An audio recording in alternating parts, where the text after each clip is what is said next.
Welcome back, Smart Start Radio family. Before we get into our latest amazing episode, we have a quick word from our sponsor. With spectacular hotels, amazing theme parks, and unparalleled entertainment, Universal Orlando Resort offers a meeting destination unlike anything else in the world.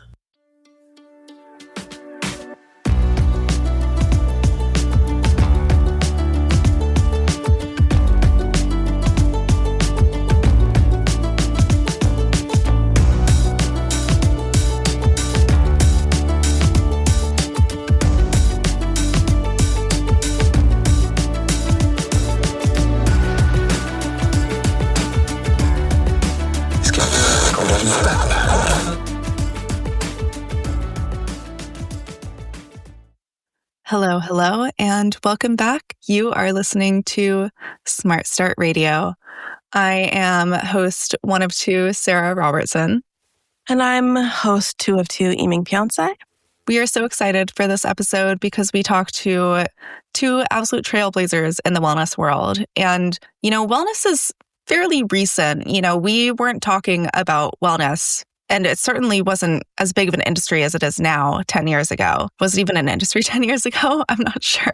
I have no idea. But we really dig into, what wellness is today, how the industry has grown, and how do you incorporate it into your life? How do you incorporate it into your events? And how do you kind of meet in the middle of those 2 things? And why should you? These are all questions that are going to be answered in the next hour or so of an absolutely brilliant discussion. I hope that you take away something from it and go on to make your life as big and as beautiful as you want it to be. Hi, everybody, and welcome back to Smart Start Radio. Today, we have a first of its kind episode focused specifically on wellness, what it even is, how it's changing, how it's evolving, and we're going to hear from some leaders who are really transforming what wellness is and what it should be. So everyone, please have a warm welcome for Liz Van Voorhis, who is the founder and CEO of Fit Collective, and Ashley Brooke James, who is the co-founder of TRILUNA Wellness and Events. So to kick us off, we would love to hear a little bit more about you guys and what each of you specifically do in the wellness world. Whichever of you wants to start. And it's so nice to see you all again together after our time in Santa Fe. I'm Liz Van Voorhis, and I'm the founder and CEO of Fit Collective, and we help organizations get healthier from the top down. So we work with companies, helping them understand what they need to keep their employees well, and working with them to individualize and personalize those programs, whether it's for an integrated enterprise solution that impacts all employees, no matter where they're located, or popping up inside of events, conferences, meetings, offsites, or individual coaching. It really just depends on what the company needs based on their makeup and where they are on their wellness journey. But our goal being to help support the physical, mental, emotional, and spiritual well-being of all of their teams. Wonderful. Beautifully said. And as Liz mentioned, both Ashley and Liz were speakers at our recent Santa Fe wellness experience. So if you were there, this is round 2. Ashley, how about you? Yes. So very much like Liz's company, TRILUNA is a wellness and events company, and we specialize in providing wellness experiences and enhancements to corporate conferences, meetings, and retreats. So we work with different wellness professionals, mainly throughout the Southeast, but we're making our way into the Southwest and the Midwest. And we contract out different wellness professionals and companies, everything from morning movement classes like yoga and Pilates to full-on activations like do-it-yourself bath salt bars, essential oil bars. And we basically want to provide just wellness in a different light. I think a lot of people look at wellness as a physical movement, but wellness is so diverse.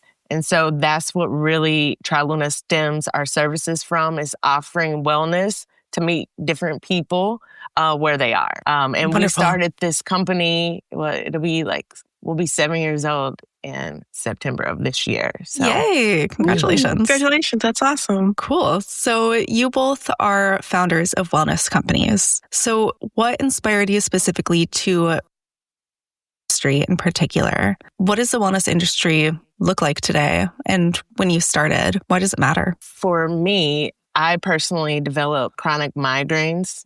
I was working in IT, corporate sales, and I did that for about over 10 years. And throughout those 10 years, I developed chronic migraines where they would last weeks on, months on end. And I didn't have any resources available to me in my corporate space. And so I ventured out, and that's how I found yoga. I am a certified yoga instructor. And I did that on the side while I was working. And then I was developing other wellness programs for myself that was getting me on a better track of taking care of myself mentally, physically, spiritually. And I knew we didn't have the word burnout in 2014. And so I knew that if other people were experiencing what I was, how can I contribute to helping them as well? And I knew that it was far more greater than opening up a yoga studio and all of this, because I wanted to be able to incorporate everything that I had learned over the past 10, 15 years in my sales and really take this into corporate spaces, because I noticed there was a hole. And so I met my business partner, Liz, and she basically was battling with her own mental, physical health within the corporate space. And she as well knew that there was a lack in resources. And we met in our yoga teacher training and we connected and we were like, let's build these programs. Let's make wellness known. And in 2014, it wasn't what it is today. So people were kind of looking at us, and Liz, I'll let you share your story, and then we can talk both on how we view wellness today as far as when we first started. But it wasn't anywhere where we were today. People were looking at me like I was crazy. Like, you're leaving a 6-figure job to teach yoga? But I knew where wellness would be at that time. I had a feeling. Right. Yeah. Seems like your feeling was right. Yeah. Definitely. On that note of working in a corporate space, when you're in an office in a meetings industry kind of situation and your whole life is I go from the office, I go to an event, dun, dun, dun, dun, dun. There's not a lot of room or space for thinking about your well-being. There's not no one's actually saying, hey, maybe meditate, maybe stretch. I'm just kind of curious, how can we be more intentional about that? How can we make people think about that more, something as a must versus a maybe? Well, we have to understand first that if we don't implement some type of well-being, I hate to say it like this, but we could die. Right? If you're not taking care of yourself. And I don't think people think about that. Those chronic migraines, they weren't going anywhere until I started taking care of myself.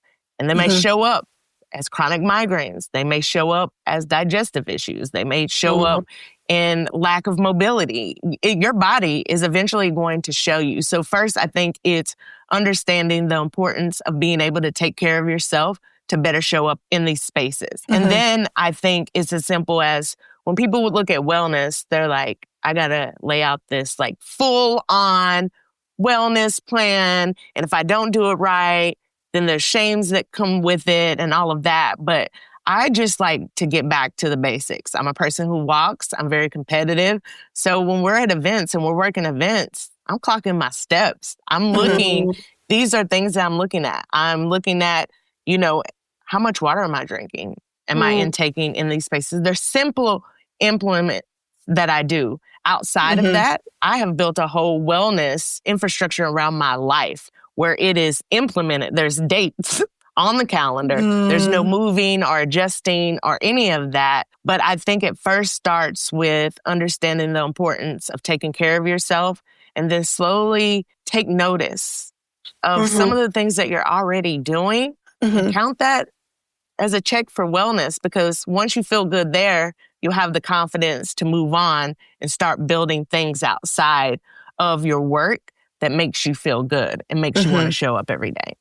Taylor Swift said, "I'm the problem." And I'm not a Swiftie, but I appreciate and respect her lyrics. And like Ashley just said, I'm the problem, but I'm also the solution. And dissect how an organization supports your wellness, but we have to take responsibility for our bodies, our minds, our spirits. And, you know, similar to Ashley, like you have to understand how you are prioritizing wellness. It may not be important for you, and then you accept that, you know, how that fits into your life. But if it's something that is important and isn't getting time and space on your schedule and in your mental real estate, then you have to adjust it as a priority, right? And similar to Ashley, you know, I've built an infrastructure around my life. I was diagnosed with type 1 diabetes 30 years ago. I've been living well with diabetes for that long. So health became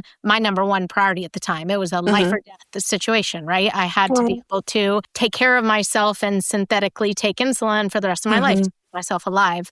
I started teaching fitness in college and have been teaching now for over 2 decades. So similarly, I was the crazy person that was like, I'm not going out on a Friday night because I got to get up early to go to my workout class, and doing that well before it became a popular thing to do. And then I spent 15 years in corporate environments doing experiential marketing, so creating live experiences on behalf of brands, and then had 6 major health hardships and the loss of my mom in the same time frame. And it wasn't an option for me to not move into this space. You know, I saw how my life was disrupted by going through these health hardships, and it was a priority for me. You know, I was already prioritizing it, and it still knocked me off my tracks. And so that's when I created my business, which actually originally was more in the marketing space and doing partnership marketing. And then it was really during COVID that creating experiences on behalf of corporate audiences became the focus, because everybody was adjusting to this new way of working and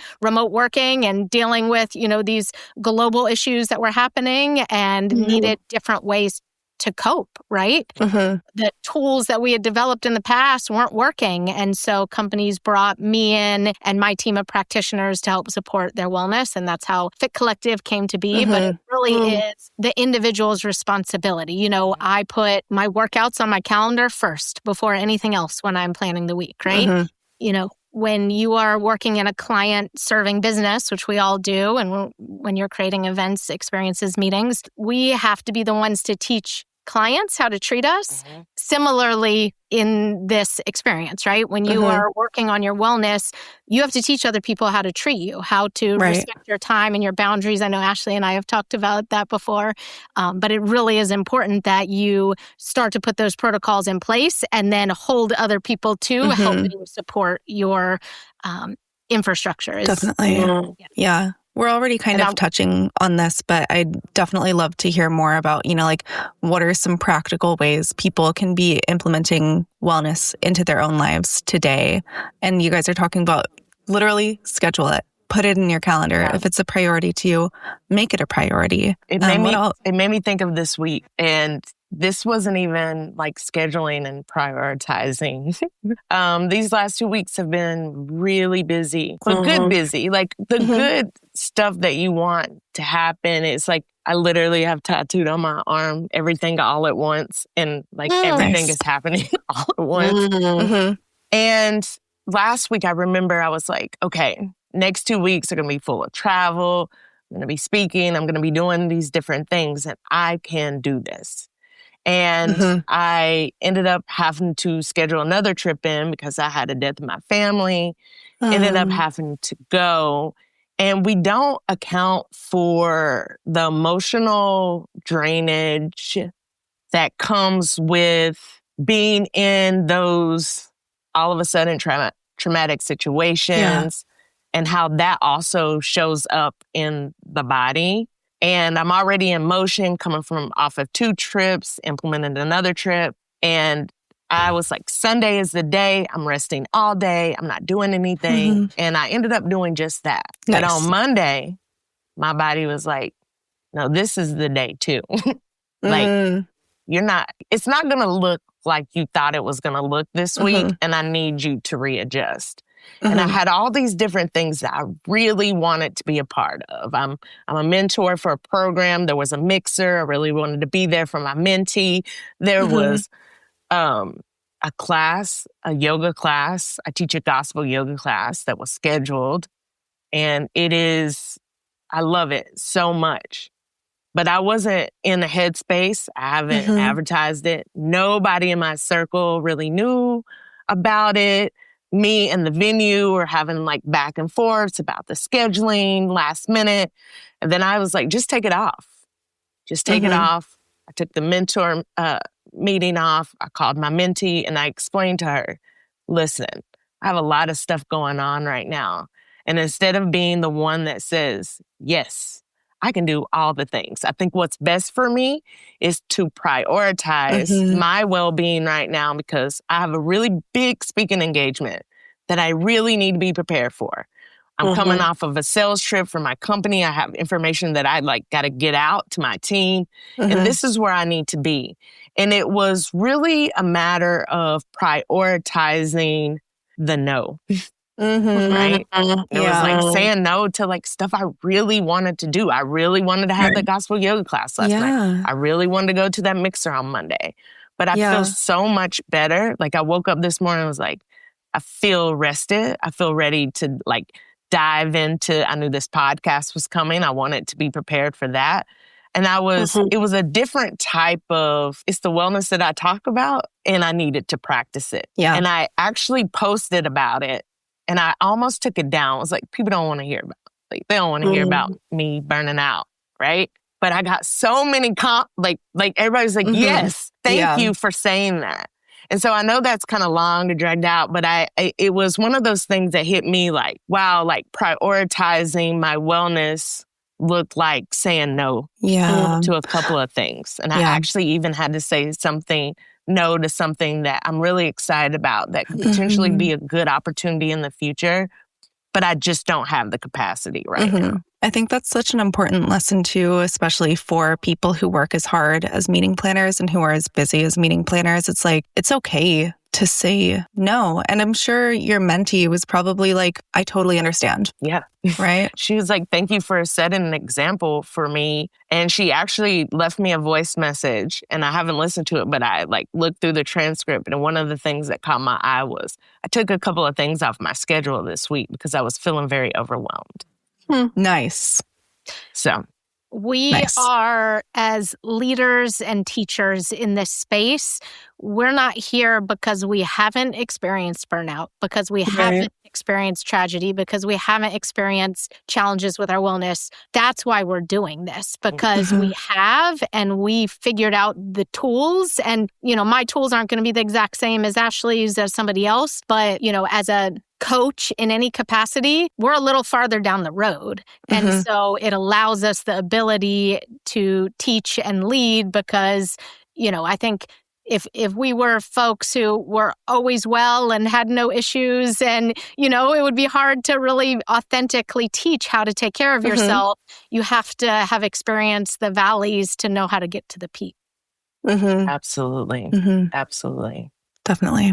I think one of the things that I hear a lot is from people who are in the wellness industry and leaders in wellness, is they've experienced something that caused a shift, that caused them to follow that path. But I don't think that's quite the case anymore as wellness is spread and as more people learn about it and learn what it is. So what does the evolution of wellness look like from the way it was even just a few years ago? Because it's just been a few years that wellness has been a topic of conversation. But yeah, let's talk about how wellness has changed. We're seeing more and more people attracted to it. What does it look like now? It's interesting. I have a lot of perspectives on this, having been, 25 years in the industry and have seen many, many iterations. One of the reasons why Fit Collective put together a superhero level status of the best wellness practitioners in the world is because wellness has gotten so spread out. And look, I am I am for every wellness concept. I'm for every, person, every concept, every technology, every single thing that is making people healthier, I am cheering for and rooting for. But there are a lot of voices in the space that are extraordinary and have a lot of experience. And so for me, one of the priorities with my company is bringing those voices forward. I also believe that, there is a power in motivation, right? And, the challenges with wellness programs and companies and activations is we're trying to do a one size fits all. And that doesn't We have to meet people, like Ashley said earlier, where they are. And people have been left out of wellness historically and have not felt included, may have negative connotations with it, or all the way up to you have ultra marathoners who, what you're offering doesn't appeal to them. And often those are your high performers. So I think everybody has a messenger. And the more that we can have diversity in people, make sure that we're including experts who have experience and certifications and credentials and understand the audiences that they're speaking to, those things are incredibly important. Yes, absolutely. I agree with all of that. Yeah, and I think that's a big reason why TRILUNA works with a lot of different wellness companies that look at wellness like we do. And if you ask me what my definition of wellness is, I'm going to first say community, because I only feel like one is only well as their community. And a lot of working in the events, corporate, retreat spaces, these are pre-built communities that we're coming into. And so it's like, how do we bring the knowledge of the experts in all these different wellness spaces into these spaces, educate people? Because I think a lot of people don't know what they don't know. And then I think the biggest joy for me is being able to position these wellness practitioners in opportunities that they've never probably would have ever been in, right? Like, and being able to pay them above what they would make in a gym or something, like being able to start a lifestyle in a space that people want to like pick, and like they want to have like this very luxury taste, but they only want to pay like the beer tab, right? Right. And so I think that working in events and in these corporate spaces, it has been for me a blessing to be able to bring these other wellness professionals in these spaces, because a lot of them, they don't know that they can work in these spaces at this capacity. And so I think TRILUNA being set up kind of like this agency that works with these professionals and being able to bring them in is one of my greatest joys of being able to do this in the community. As far as what wellness is today, I agree with Liz. There's so many different views and so many different opinions, and it's so many. I will say that, and I hate to say this, but when you were asking the question, Sarah, the first thing I thought of is like, right now, wellness is trendy. It's trendy just like DEI was trendy.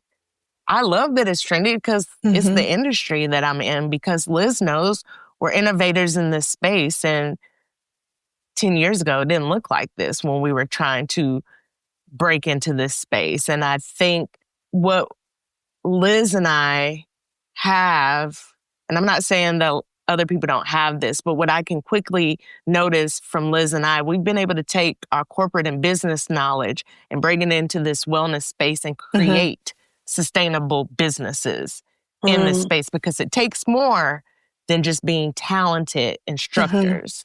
It takes a business mind. It takes relationships, communication, knowing event industries, knowing event professionals. We know that event people don't take care of themselves. And so it's like, how do we make it to where we can meet them where they are? Because we need everybody in this space. So. Looking for a way to add some swagger to your meeting? Hold it in Dallas. You'll find 20-plus diverse neighborhoods bustling with entertainment, art, and chef's kiss-worthy food. Not to mention the world's best downtime icebreaker, the famous Margarita Mile. Whether it's a Michelin Guide-recognized chef's table for 10 or seats at a big game for 1,000, Dallas is a playground for networking, team bonding, and after-the-meeting memorable moments. At its heart, you'll find a vibrant, walkable arts district, voted #1 in America. Drop into downtown's historic Deep Ellum neighborhood for a show, or take the team and the energy to the next level atop one of Uptown's stylish rooftops. Get the creative juices flowing in the colorful Bishop's Arts District or any of Lower Greensville's trendy hotspots. Want to energize your attendees with just the right amount of that legendary Dallas swagger? Start planning your meeting at visitdallas.com. And now back to our show.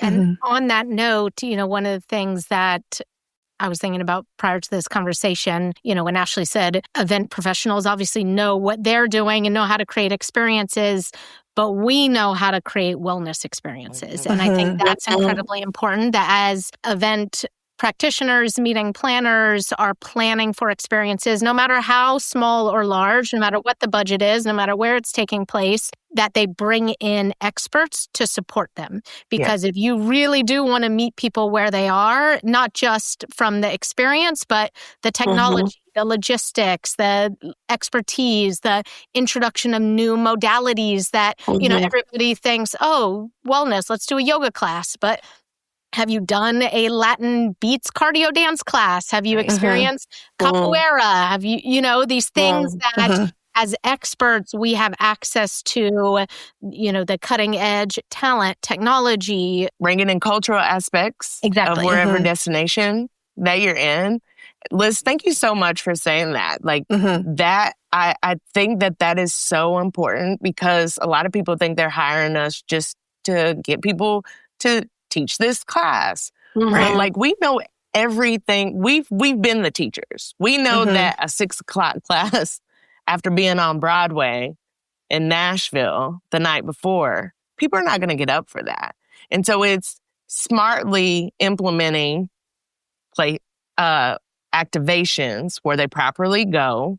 Like Liz said, making sure that you have the right activation that can meet a very diverse crowd. And I think that's the thing that's missing as we start to integrate wellness into events. It's more than placing a yoga class in the morning or having chair massages. It's all about timing. It's all about logistics. You're going to have lunch. You're not going to have snacks at a certain time. It's early mornings. Give people midday breaks. Right after lunch, people start to get a little sleepy. How can we rejuvenate and get people energized again? So it's more than us providing wellness experiences. It's the actual design piece as well. Yeah, definitely. When you think about extraordinary events and experiences, they start well before the event starts. They start at the first invitation, right? And they end at the post-event survey. And when you're integrating wellness, it needs to be throughout all of the messaging, throughout all of the touch points, if you really want to authentically support the well-being of your attendees. Definitely. And I think it's an important point about, wellness is trendy right now. And we do have to be careful with that to make sure that it is authentic and actually impactful, to make sure that you're being inclusive and you're representing, if you're in a certain destination that has a wellness practice, represent that culture, but don't appropriate. There are a lot of important things to be aware of, especially as wellness has grown and expanded. A 6 a.m. yoga class is not going to work for everybody. And you can't just implement it because it's the only thing you can think of for wellness. Or because you're squeezing it into the schedule. I think that's the things we see so much is if you really want to support the well-being of your attendees, don't add on to the beginning of the end. Cut some stuff out so that you give them space to breathe, literally and figuratively. Yeah. I went to not smart meetings. Just want to put that out there. Appreciate it. I went to a conference and it was wellness based, and I'm talking about that schedule is back to back. I couldn't keep up with myself. And when the survey came, I was very happy to like fill it out, because the first thing I was like, this was a wellness event and you didn't take in consideration anybody's well-being when it came from transitioning from one thing to the next, because you got to pay attention to that. Those are the things that we as wellness professionals, I'm always, when I go to any events, I'm like, how do they have everything set up? It's not even about seeing massage tables or anything. It's like, first, are you giving people time to navigate and take in what's around them? Right. And people don't look at that as the wellness, but it is. How many times have you been to a conference and you're like, that was great, but I'm very overstimulated. I don't really remember anything until like people start emailing you. It was great meeting you and all of that. Like, we got to start thinking about things like that. Yeah. I was at an event, I don't remember when it was, but I went to an event and we had an award ceremony the night before, and there was like drinks, there was food. Everyone was like, very happy, and then a group of us had like a 6:00 yoga session before like the sun was up. And I remember being on the bus and like, no one's going to this because we're all just already essentially tanked on the bus ride back to the hotel. And like, they didn't think about that. They think of like, oh, you're going to have an event in the evening where people are going to have fun because it's an event. And then you're going to schedule a yoga session before the sun's up. Like, is anyone going to go to that? Maybe, but most likely. Yeah, very similar. They were having, and people, when they found out that I'm in wellness, they just, they're like, oh yeah, she's going to that. And I'm like, oh no, I'm not, because if I go to that, I only have 30 minutes to get to this. And for me, it would be better just to chill back in my room and do the things that I know that I can do for myself during that time to mentally prepare. So, yeah, I think wellness is a lot simpler than we think. It's like having those moments, having space to breathe, having the ability to incorporate your own personal wellness practices, your schedule, the way that works for you. And event organizers need to be aware and of like planning for that to allow those attendees that breathing room. What are some like specific wellness practices, which of course wellness varies for everybody, but for you guys, what are some like specific things that you do that you think other listeners might think is a good idea and try out themselves? We've sort of been circling around this, but in my definition and interpretation of wellness, it really is an exercise in knowing yourself very well and understanding what you need to be well. So whether something is trendy doesn't matter if it's not the thing that supports your wellness. So I say that to say anything that I'm offering up are things that I have determined through trial and error that really work for me and support my individual wellness. I am a morning person, but you don't have to be one. You should be maximizing your personal energy whenever that is during the day. But me, it's really important that I set the tone for the day. So I have a list of things that I start my day with every day. I don't always do them. If I accomplish 3 things on the list, I feel like I've done a good job in setting myself up. The full list usually includes prayer, gratitude, meditation. I love to put eye masks on in the morning. They make the skin look good.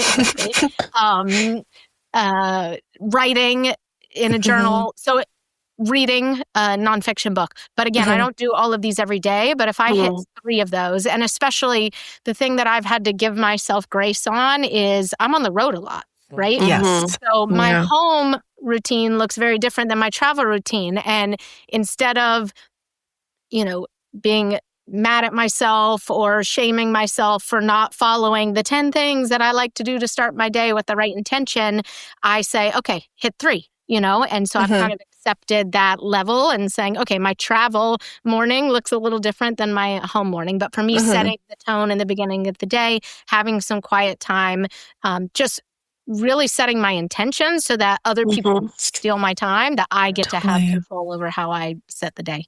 Totally. Yeah, your time is your time. I love that. And I can I resonate with a lot of that. I feel like my wellness kind of changes in seasons. I just came off of like really wanting to like move my body. I started strengthening classes. I was always like I've always been a low impact cardio, yoga. I was doing Pilates before Pilates was Pilates. And so I've always loved, I used to be an athlete, so I like moving my body in that aspect. But it wasn't until last year I really started liking strengthening classes and weights. My arms are already kind of like muscular, and I've always been like, oh, I don't want to have like big arms. Like, stuff you say to yourself, but I enjoy these classes. And I also knew my schedule was getting busy, and I want to build up endurance. I wanted to, take more hikes. I wanted to lift weights. I wanted to prep for that. Now, as we go into the summer, I'm really on like some soft girl era stuff, like flower bouquet making. I literally can't wait. It's not this weekend coming up, but the next weekend, I'm like doing my whole back patio, my gardening. Like I really want to get into that. I made a summer bucket list of things, and I think all of those support my well-being, like going lake swimming with my friends and having early morning pool dates with my husband and, salsa dancing night. And I'm definitely a fall person. I normally make a fall bucket list because I love fall. My birthday's in October.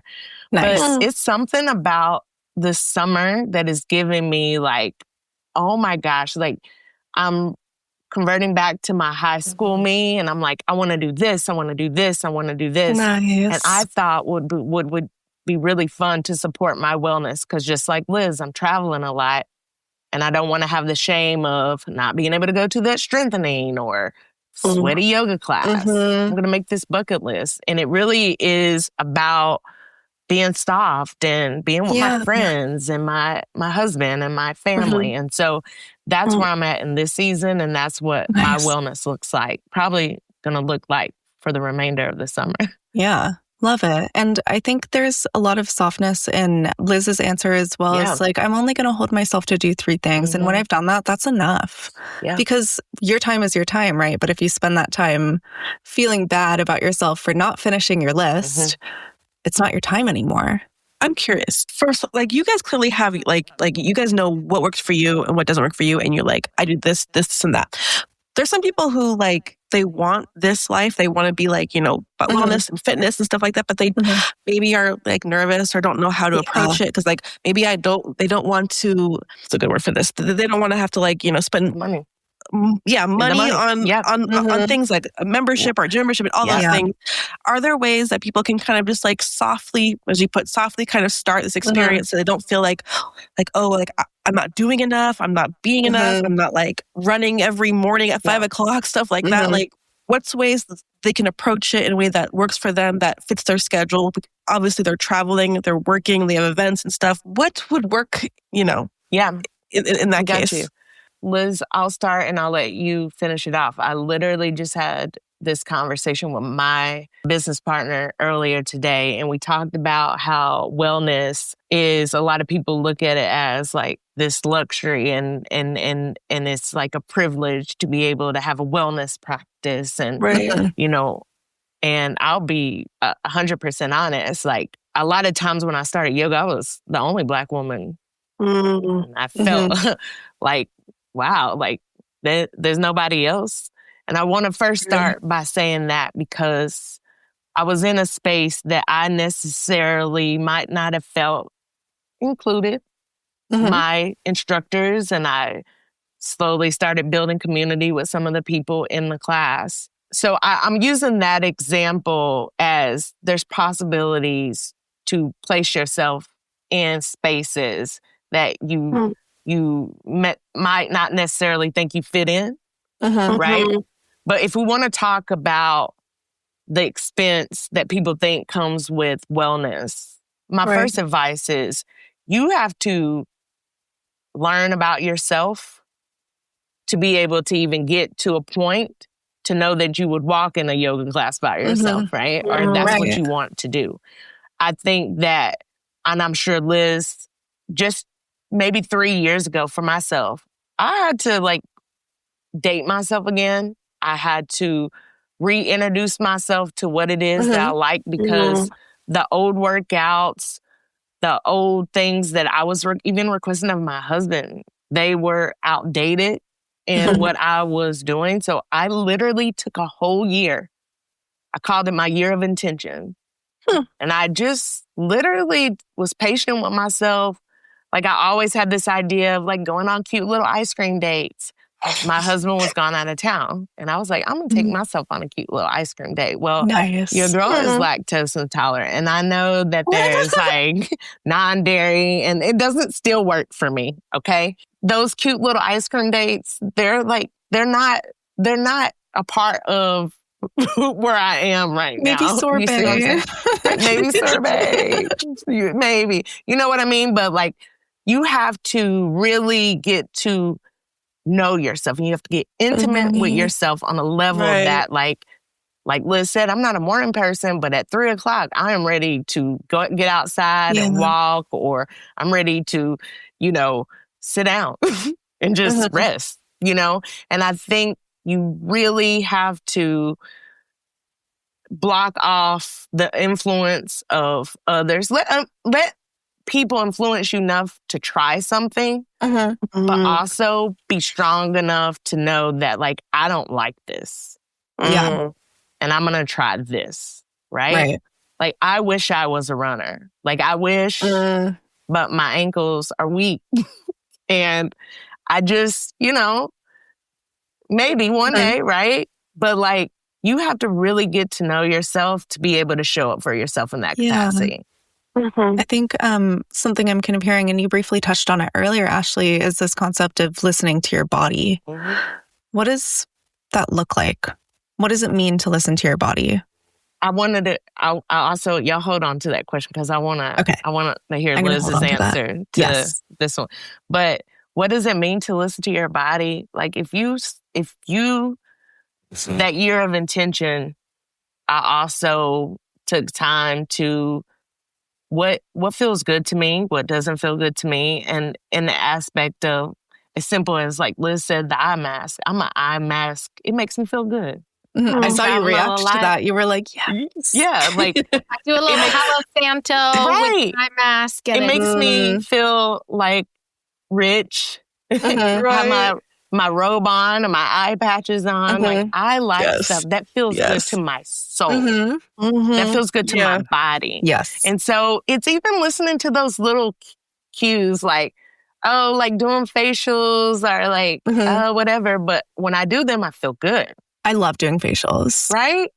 And so I think it is trying things and understanding the sensations that come around it. I think you're listening, you're thinking like, I'm going to get a headache, right? Like, so I'm listening, like my body, but look for those other sensations, those things that bring you like joy, those things that like maybe tap you back into like when you were younger, and it brings you this feeling of joy. That is your well-being. That is a part of your actual well-being. Absolutely.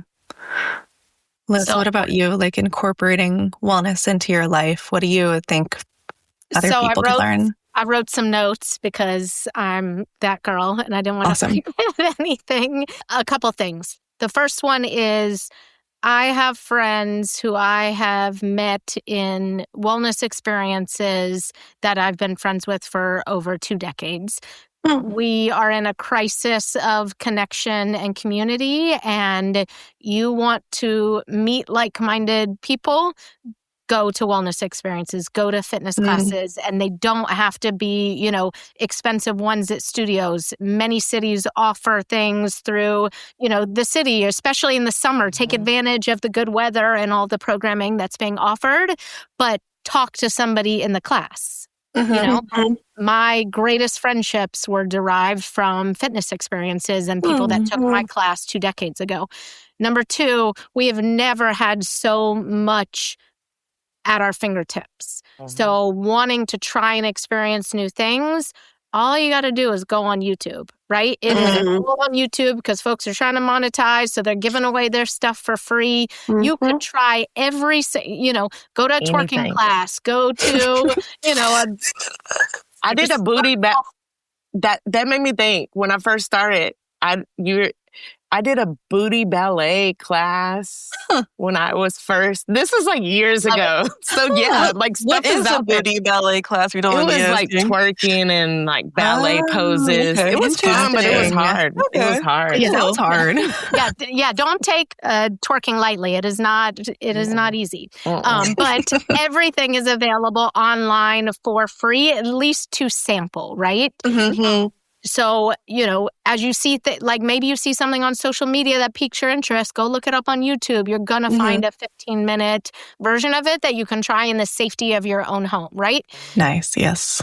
Shameless plug, but a great way to try new experiences is in events. And I encourage all planners to actually utilize this. Like, what a great way to get people to try new things as team building activities. The way that I equate wellness with resiliency. The way that we build ourselves up is by breaking ourselves down, accessing that level of vulnerability, and then building ourselves back up. When you do that alongside your teammates, your colleagues, your clients, how extraordinary is that for creating and building relationships? And if more planners could integrate like samplers of try this type of, you may say, I am not good at meditating. We don't meditate to get good at meditating. We meditate to get good at life. But you have to find the version that's good for you. So maybe you sitting there in quiet for 20 minutes is not it, but you could do a guided meditation for 5 minutes. You could have a binaural beats session. There are other options that if you don't have access, what an extraordinary way to experience them through events and meetings. Absolutely. I think wellness is so often just like, it's simpler than we think. Like for me, like you're talking about these things that you do every day. And so I'm sort of thinking about that and like what makes me feel well. And like one thing I know is that I open my windows every single day. Rain or shine, like I open my curtains. If it's cloudy, if it's sunny, whatever. Getting natural light in through my windows. If I kept my curtains closed, I would not feel okay. I wouldn't be able to do anything. Something about having my curtains open and letting light into my apartment makes me feel well and makes me feel centered. And like, I make French press coffee and I take a long freaking time with it. It is a ritual to me every single morning. Yeah, I mean, like when I do that, and it's not even intentionally, it's just something that I started doing because I got a French press and like never have my phone with me. I do it in silence. I have a whole ritual. I do like the whole, like I like stir it. I like scoop up extra sediment and I finish with a beautiful cup of coffee. And like something about that ritual really centers me in the morning. It's like these little things. You said the word that I usually often use a lot is rituals. It's finding small rituals that work. I'm the same with my coffee. I love a slow morning because I love to be able to do things just like that. And when we talk about wellness is simple and how to get people into it more, again, just think about, like you said, all the things that are happening around you. Reading, if you're a person that is an art, you like to draw, you like to adult color, you know, all of these things. When you catch yourself on your phone, maybe be spending time towards that. Like one of the things in my bucket list is adult coloring book. I'm trying to cut down on screen time. I love those. Me too. Amazing. I went to, my friend had a coffee and coloring party for adults. Fun. And I had the best. I want to go to that. I thought I had this picture right here. Oh my gosh. But it was so much fun. Painted these plants. Same thing. I just went to a class on painting botanicals. Yeah. That's awesome. Like, I love crafting. Like I just bought a cross stitch kit, like a beginner's cross stitch kit, just like one little tiny cross stitch thing. Yeah. I just picked it up because I'm like, okay, like I could use a new craft. And like, it's these little things I think that we don't think about. It's like for me, making my coffee, opening my curtains, trying out a new craft with a little beginner's kit that costs like $10. What those things do for me, it calms, it gets people in a place in their nervous system where they're calm. And again, people look at wellness. I'm just one green juice away from like the ultimate goal or one marathon. Like, you know what I mean? And you can drink all the green juice in the world, but like if you have a ton amount of stress, like what is that going to do? And I think when we're talking about making it simple is taking care of your well-being first. And then when you get clarity there, then you start to be like, oh, I do want to try that yoga class. And I am going to talk to somebody because I don't feel as rattled. I feel more calm in my nervous system. You know, me having self-care Sundays at the house, they've helped me set up for the week where I'm a little bit more talkative on Monday than I was before. And I might want to take a walk with a new walking group that I found on Instagram. Like people underestimate. Liz and I both had to get our minds right before any of this scheduling and understanding what we love and all of these things. We really had to do some and it started with those things. It started with slowing down, tapping into things that we both enjoyed, list of gratitude, sitting in silence. And from those things, believe it or not, you start to build up the drive to be able to encourage to try new things in your wellness journey. One of the things that has been incredibly important to my personal development and impacts my wellness and consequently now is one of the courses that I offer through our curriculum is a really deep understanding of purpose and values.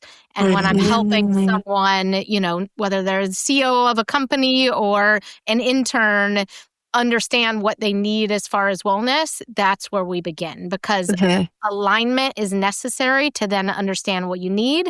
And it can change over time. But for me, you know, purpose is your gift, your talent, your reason for being here, your connection to something greater, and it gives you a North Star to align your life to. And then values helps you understand what's important for me. How do I want to spend my time and energy versus how am I spending my time and energy right now? And what I found throughout my life that when I had misalignment, meaning something was off, I was unhappy, all I had to do was look back at my top 5 values are health, creativity, responsibility, pleasure, friendships. When something is off in my life, one of those buckets is not being tapped that it needs to, you know? That's interesting. Yeah. It is really this exercise in, you know, taking a step back, asking yourself that, like, you know, Sara, you mentioned cross-stitching, you know, whatever bucket or value that aligns, whether it's creativity or play or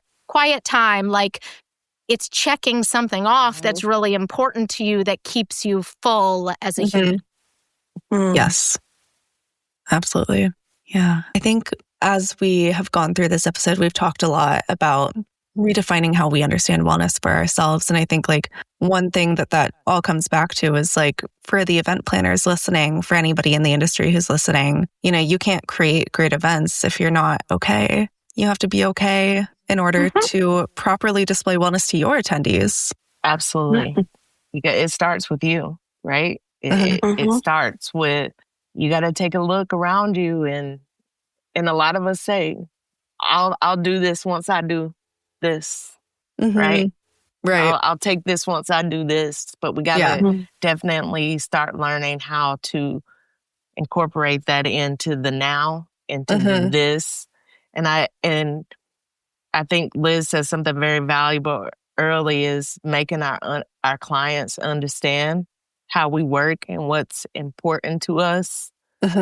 Like we're in the events industry. Everybody wants everything right now, but they really don't. They just, they don't need it right now. They want it right now. And then there's this like long wait period, right? Sometimes where it's just kind of like, and so we have a rule in our company, and I made it very clear to everybody. You have 24 hours to reply to somebody. If you want to start this on a back and on battle, somebody emails you, like everybody knows at 6:00 I'm done. I will probably, the only thing that's going to make me jump up past 6 is somebody say, go ahead and send me an invoice. I'm going to do that. We're jumping at that for We're sure. jumping to do that. But if it's something that, if it's an event that we're planning in next year, and I know I have a little time to properly think through what I need to respond to you with instead of being reactional to that. I can properly position now a really good proposal, probably eliminate a lot of the back and forth of the questions because I've been able to think about it and lay it out to a format that makes sense to you. And so it's not even about like being like, don't be reactional, but allowing yourself enough to understand what they're asking of you and then properly respond. Because I have been like that. As a new entrepreneur, all those emails that used to come in, I was like, back. 9 o'clock at night, I'm back. I'm back. But I was going against everything that I said that I wanted for my life when I started TRILUNA. It was starting to look a lot like the corporate AB and not the AB that I am today. Yeah. And I think that's a really good example of like taking a wellness practice and using it to positively impact your business, you know, and your professionalism. You can see how they go hand in hand. We have to for sure teach people how to treat us and to create the boundaries that we want in our life, and you know, to hopefully bring this full circle on Ashley's note about invoices. So, you know, when you think about planning events, your attendees are expecting you to integrate wellness into the experience. So budget for it. Yeah. It's just like it's just like the food. They expect food. They expect to be taken care of. The new generation of planners, and Sarah, you could probably speak to this. We saw you at the wellness event. You were at everything that was given wellness. Why are you calling me out? But you like that, right? But those are the things that pull you in. And I love that. And there's been other Sarahs at other events that I have noticed, but that is what our newer generation of event planners, that's what y'all want. You want it. So why not incorporate it right and deliver it to the people that are going to be in this industry and do it right. Like Liz said, it's important. Have the budget. Just like you have the budget for catering, photography, everything else. Alcohol. Alcohol. Alcohol. That part. Budget with money, but also budget with your time. Budget your time for wellness. But yes, Sarah, I really enjoyed your enthusiasm around wellness at the event. It gave me life, you know, because this is the industry that I'm in. And so to see someone, and it was many people at that event, but like you and I had a moment and we connected and I just kind of watched, and I loved seeing that because you were really in it. I saw you asking questions. I saw you, you know, and you're not the only one, you know? And so like Liz said, the people want it. Yes. Everybody likes going back to their room at night and putting eye patches on. I'm sorry. Seriously, I know. I have my weekly clay mask, so I love that. I love doing that. It's just these little things that we do for ourselves, and little things you do for yourself. Improves your quality of life. What do I do that improves my quality of life? I think that's a great question to ask yourself. Oh yeah. What do I already do that makes my life better? Eming, do you have any other questions for our wonderful guests? Is there anything we didn't ask you guys that you guys would like to offer our audience before we ask you our last question that we ask all our guests who are on Smart Star Radio? I personally just feel like this conversation covered a lot of things that I'm really happy that we talked about. I'm glad to be doing this with Liz because she did touch on a lot of things that are important as far as like the design and the budget and, you know, bringing it back full circle. So Liz, I appreciate that. And you all had some wonderful questions that made it just conversation based. And that's the best way I like to do this. So I feel really good about today's conversation. And again, I'm very happy that I was able to do this with Liz. Same, Miss Ashley. And thank you for prioritizing this conversation. I mean, I think it starts there, that even just prioritizing this being content that you're sharing with planners is incredibly important. So thank you. Absolutely. Thank you both so much for being here. So, Eming, you want to go ahead with our trademark question? I'll go for it. So we ask all our guests who come on the show, what is something that has helped you do what you do and you can impart onto our audience? Essentially, what is in your toolbox that you consider helpful and can help other people as well? I know it's a deep question. It's a very deep question. What's one piece that you want everyone to leave with? What's one piece that you want everyone who's listening to walk away with? Well, the first thing that came up to me was connections and resources. Those are the two words that came in my head. And I think a lot of people feel like they don't have the resources or the connections to get to where they're going. And in reality, the world makes us think that we do not. Social media, comparing, all of those things. I want to change that narrative. This is something that I like. Each year I have a theme of life, and mine this year is like really working on my mindset and my perspective and looking at things a lot different. And so when it's something that I want to do and I immediately get intimidated by maybe the fact that the resources aren't there, I write down the thing and then I just start making a list of what's connected to that could help me. And before I know it, it's like a whole list of people, things, all of these things. And I know I'm not the only one. And I just want people to really think about the resources that you do and the people you are connected with.